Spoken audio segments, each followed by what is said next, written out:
We will continue and go to more planet-oriented problems, but still very, very important. So now we're moving on to more down-to-earth problems.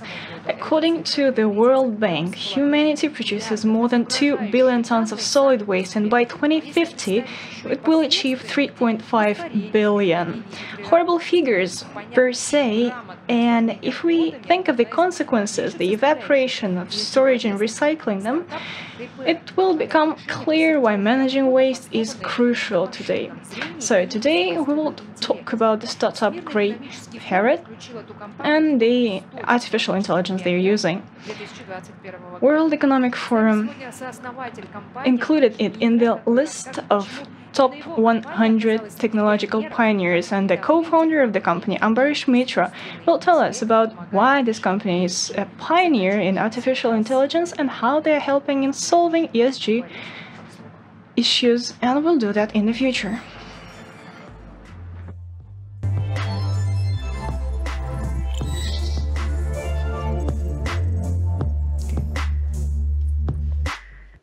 Hi everyone, this is Mitra. Today we're going to talk about how artificial intelligence is needed to support the human to make the world a better place by 2050. Today we are living in very interesting times where climate change is a reality and everybody's talking about ESG. The greenhouse gases have gone up. The biodiversity is an issue where the Earth is rapidly losing its biodiversity with some elements and signs of mass extinction. There is major deforestation, and we've seen the Amazon basin has reduced substantially in size. And of course, the chemistry of our oceans are also changing much faster than we had anticipated. So this is going to lead to a catastrophe. And of course, there's Paris Agreement, and we're having in the middle of COP26 in Glasgow. This is a big, big topic regarding the future of humanity. So we feel that artificial intelligence and use of technology could really make a difference. So that's what I'm going to talk about in detail today. There are 7 billion people on the planet today, and that number is going to become 10 billion by 2050. That's a lot of heads to feed, and the planet is already very resource constrained. And we are today at the intersection of an artificial intelligence age and Anthropocene age. For those of you who don't know, Anthropocene is where the single biggest species or entity that is having the highest impact on our environment are the humans. So the humans are the existential crisis, the decision of the humans that is leading the planet to disaster. So there has not enough been done to bring these two worlds together, which is artificial intelligence and the Anthropocene. So let's not forget that it's a society today that will not only feel the impact of climate change, but also be the first to experience the rapid transformation and automation of our lives through artificial intelligence. It is incumbent upon us to transform industries, markets, behaviors. And before we lay out these foundations, we have to prioritize that are we doing it the right way, because we're not going to get another chance because the climate is rapidly changing. So the solutions is to build a more sustainable world with artificial intelligence. And that can be done through major disruption in the area of education, healthcare, transportation, recycling, manufacturing, energy mix, which is how we are utilizing various forms of energy, including fossil fuel, and the future of water, which is a key factor in supporting the future of humanity. So when we talk about AI, we often talk about it as a collective term of technologies that can sense their environment, think, learn, take action in response to what they are sensing and their objectives.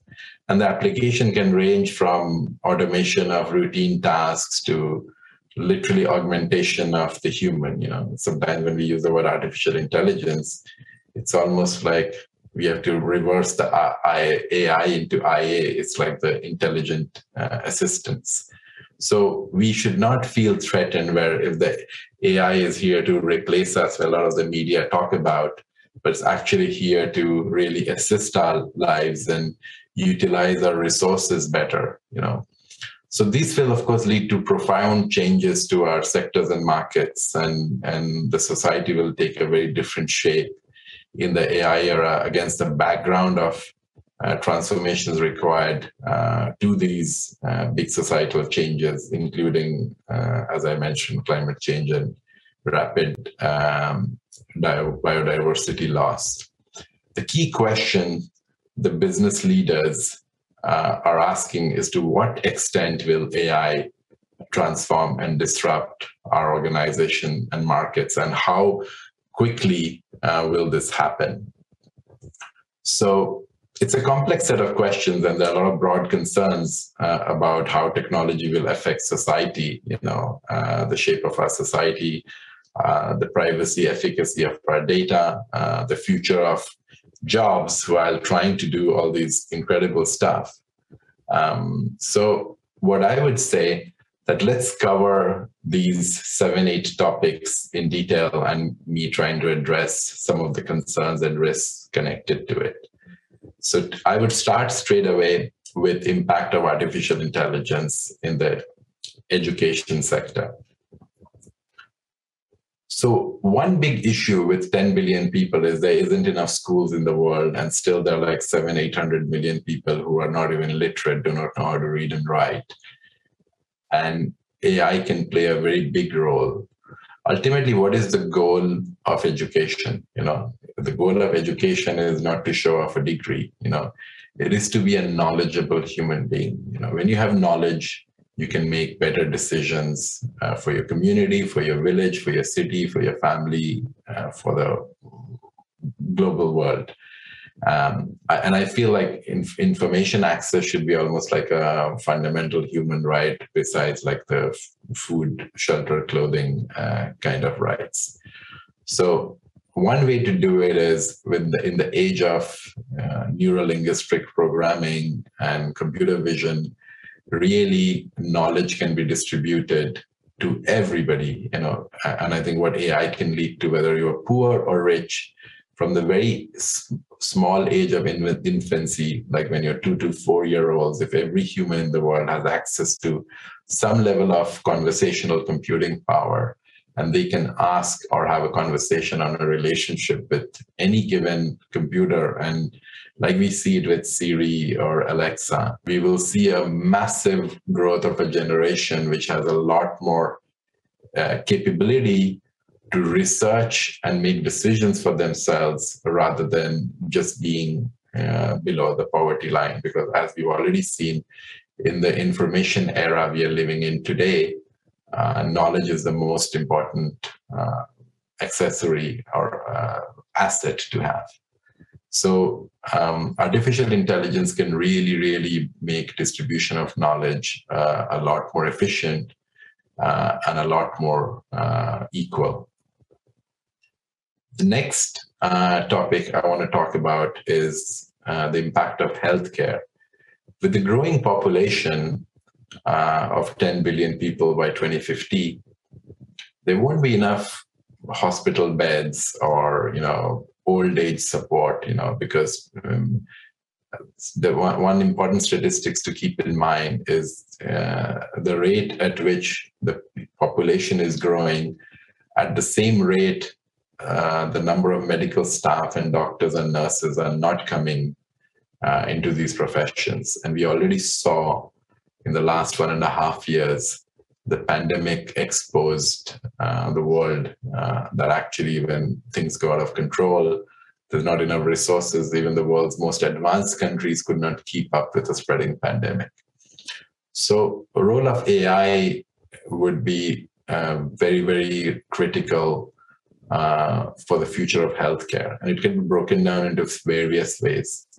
The first one itself is medicinal. We're already seeing gene sequencing and genetics can play a big role in actually creating precision medicine. Today, all the medicines in the market we have only works for either a very large Caucasian audience, or literally works for a very small sample set of people it has been tested on. It is not based on everybody's unique gene, where precision medicine could exactly be designed for you to cater to your DNA, to your body, to your ethnic background.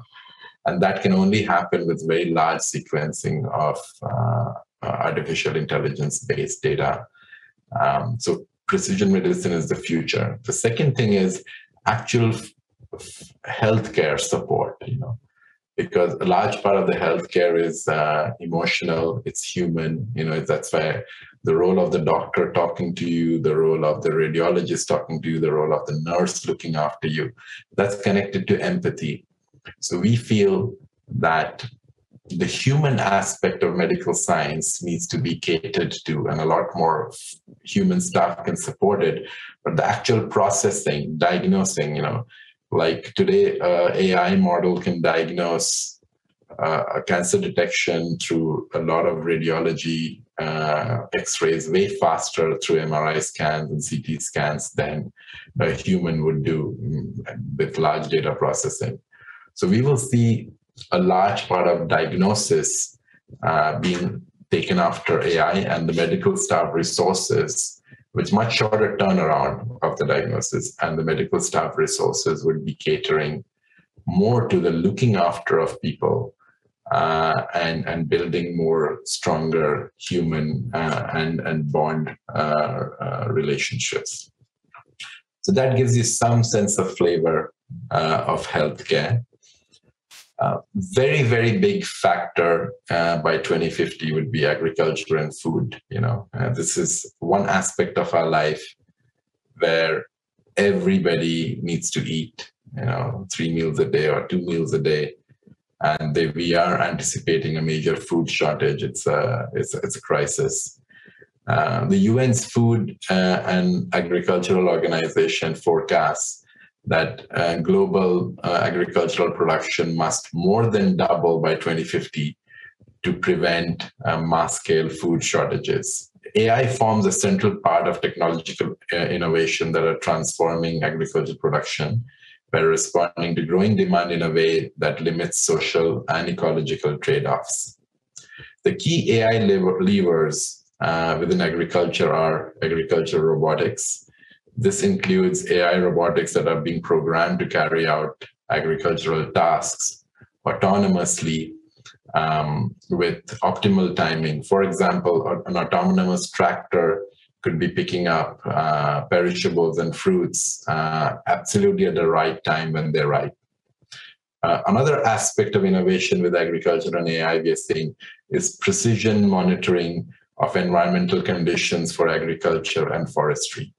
This includes utilization of field sensors to precisely measure the impact of environmental factors and inputs of agriculture and forestry activities.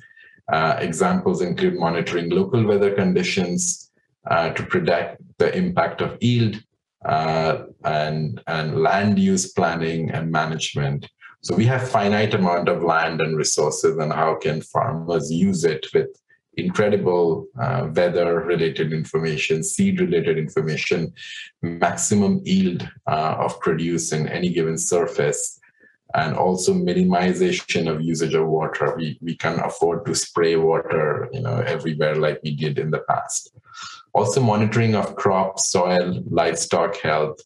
These all deals with huge amount of IoT captured data, which can be used again with AI modeling for better management of crop habitats and livestock. But taken together, these agricultural and AI levers can have a huge potential increase in GDP, anything between 0.2 to 0.3%, but also with AI introduced in large-scale agriculture can reduce global emissions by up to even 0.1 to 0.3% by 2030 and up to 1 to 2% relative to the baseline. So that's a good sense about the agriculture. The one next mega trend which we are noticing is recyclability. We should not underestimate this, that everything we produce in this world ends up in trash, okay? Imagine the world of packaged goods alone. We are all going to supermarket and buying things. The world of packaged goods alone is a $15 trillion industry annually. And all of that ends up in landfills, in our oceans, or actually burned in incineration plants. Less than 1% of world's recyclable actually gets recycled.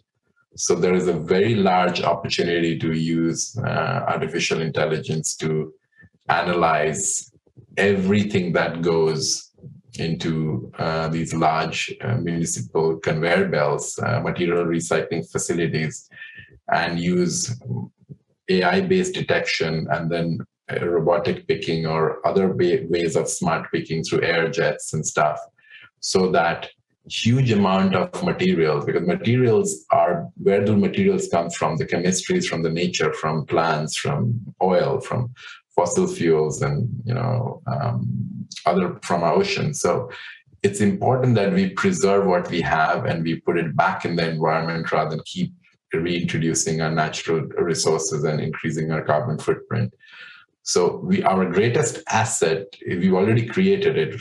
The only thing that requires is behavior change, government support, and very large-scale utilization of AI. And it's something not to be underestimated. The recyclers, the producers of goods, and the regulators around the world have a responsibility towards pushing more recyclability using technology, particularly computer vision and AI-based technology. Industry and manufacturing is itself also going through a very big change. Robotics is introducing a lot of precision nano manufacturing, a lot of nice natural heavily recyclable plastics which could be biodegraded very easily. We're even seeing houses being built with 3D printers. We're seeing cars being built. So there's a big future there, including the future of electric vehicles in general. But overall, we are in the middle of a sort of a fourth industrial revolution, heading towards the fifth industrial revolution, where robotics and automation will play a very big role. And of course, we'll have to reskill our labor force to cater to that. And it's not all doom and gloom. A lot of people are going to use their intellect to train these machines to act on their behalf and do a very precise job.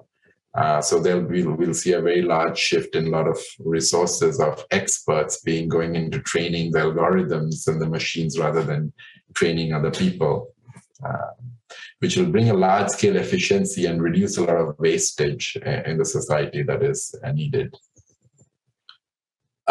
The next point, what we are seeing is energy mix.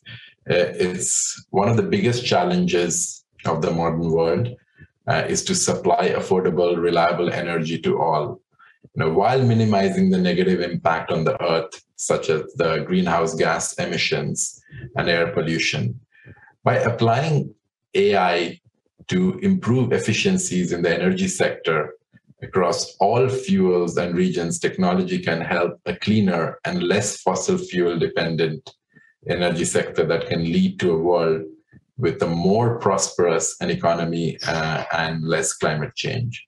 So the key for environment levers we are presenting today in energy are smart monitoring and management of energy consumption, with AI and IoT technologies used to monitor, actively manage, and optimize energy use, automating price responsiveness to market signals. And second point is energy supply and demand prediction. AI can be really used to better forecast the short and long-term energy needs of an area, including prediction of weather conditions to manage fluctuations like heating going up, down, cold weather, air conditioning, all that stuff. But there's a requirement of coordination of decentralized energy networks, integration of AI into increasingly localized energy grids can automate operations required to manage the systems, improving overall efficiency and reducing energy waste.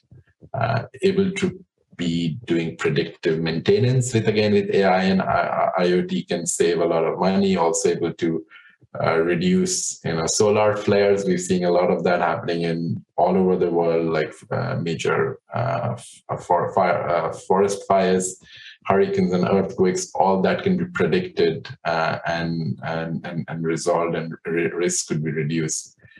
Also increasing operational efficiency of our existing renewable assets. AI can be used to enhance its efficiency and energy production of the renewable assets. For example, hyperlocal weather modeling is used to monitor and adjust the positioning of the solar panels so that they bend in a certain way, exactly so that maximum utilization of energy is happen for best power generation. So it is important to know that these systems do not just rely on AI, but also adoption of a wider set of complementary technologies. For example, AI-enabled distributed energy grids will only reach their maximum potential if related technologies such as distributed generation, distributed storage, industrial IoT, electric vehicle charging, dynamic pricing, smart meters are adopted in electricity transmission and distribution. So AI is like a horizontal technology that will optimize several hardware, software, cloud, infrastructure-related innovation. So it's not like a silver bullet, but it will be an underlying, which will be collecting all this data and can be used massively for overall efficiency. So the next point I will cover, and it's a major resource for a sustainable world in 2050 with artificial intelligence, is water. As pollution and rapid urbanization and climate change affect the global water cycle, it is forecasted that global demand for fresh water will exceed supply, falling 40% short of the quantity required to support the global economy by 2030. So applying AI in water prediction and management monitoring can really, really help with this crisis. So the key levers is monitoring and predicting water demand. New monitoring tools track actual water use on industrial and household and allow suppliers to preempt water demand. Monitoring water resources, AI can be used to how to model better water treatments and desalination to use maximum seawater because we have shortage of fresh water, and enabling reuse of gray water or dirty water. These benefits of water savings will not only be achieved solely through AI, but also require adoption of wider complementary technologies like predictive maintenance and reduce water losses from leaks and much better infrastructure. So again, IoT, Internet of Things, and microprocessing and chipsets will come into play. So when we've covered so many topics across education, water, healthcare, and more, it's important to know that AI has its own risks towards a more sustainable world. So the positive scenario for our future will not only emerge unguided, but there'll be trade-offs and challenges as well. And if we are not careful about it and we are not guided or we manage it well, we can literally see an increased demand for energy. You know, people can use AI for more usage of fossil fuels, which may not be instead of from wind or solar or hydro. So it's important that the innovation keeps developing towards a greener energy source and greener way to do things, because artificial intelligence can be completely used through support our old world habits of reliance on fossil fuel energy and others. So to conclude, I'd like to summarize my talk. I've made a range of recommendations here, the impact of AI and skills challenge. AI stakeholder groups are also affected. So with digitization and automation and augmentation already transforming sectors, markets, and global value chains, it is critical that companies and countries think ahead both markets and workplace of the future too. Achieving AI for the environment will also need a lot of collaboration between those that create the AI tools, but also the government and the policymakers and very large businesses. Ultimately, AI will only reach its full potential for the society and the planet if each stakeholder and group participates with a shared responsibility to shape the future of AI and the future systems, businesses, and models.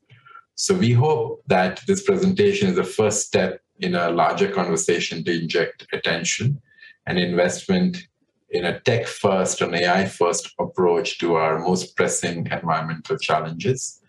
And moreover, we hope that this presentation acts as a motivation to offer and build on the initial analysis and the comprehensive argument towards a more ESG and sustainable planet to survive and to thrive in. Thank you very much.